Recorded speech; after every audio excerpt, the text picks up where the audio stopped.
Hello আসসালামু আলাইকুম কাছে মানুষজন, কেমন আছেন সবাই? তো আজকে আমরা যাচ্ছি কুমিল্লা টার্ফজোনে ফুটবল খেলার উদ্বোধন ম্যাচ। তো সাথে আছে আমাদের জয়নাল আবেদিন টিপু ভাই। আবার আমাদের ভিডিওতে থাকছে সবসময় যারা ছোটো ভাইদের নিয়ে একটা টুর্নামেন্ট। আর এর সাথে আমার জার্সিরও উন্মোচন করে ফেললাম। অনেক দিন যাবত এগুলো রেখে দিয়েছি একটা টুর্নামেন্টের জন্য। আমাদের পরবর্তী খেলা আমি ভিডিওর মাধ্যমে বলে দেবো। যারা আসবেন তো রমজানে কুমিল্লার আশেপাশে থাকলে চলে আসবেন আমাদের খেলা দেখার জন্য। সবাই ভিডিওটি উপভোগ করুন, ধন্যবাদ।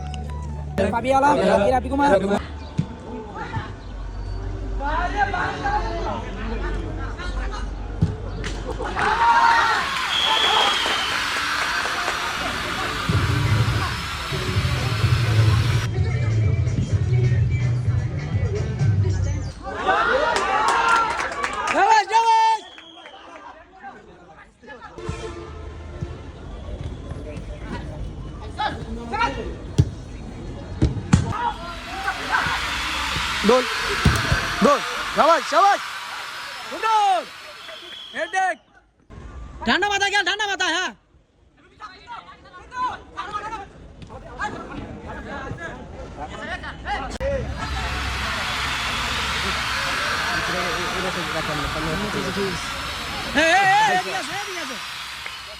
আমাদের মাঝে আরমান আজকে 3 গোল করে ম্যান অফ দ্য ম্যাচ।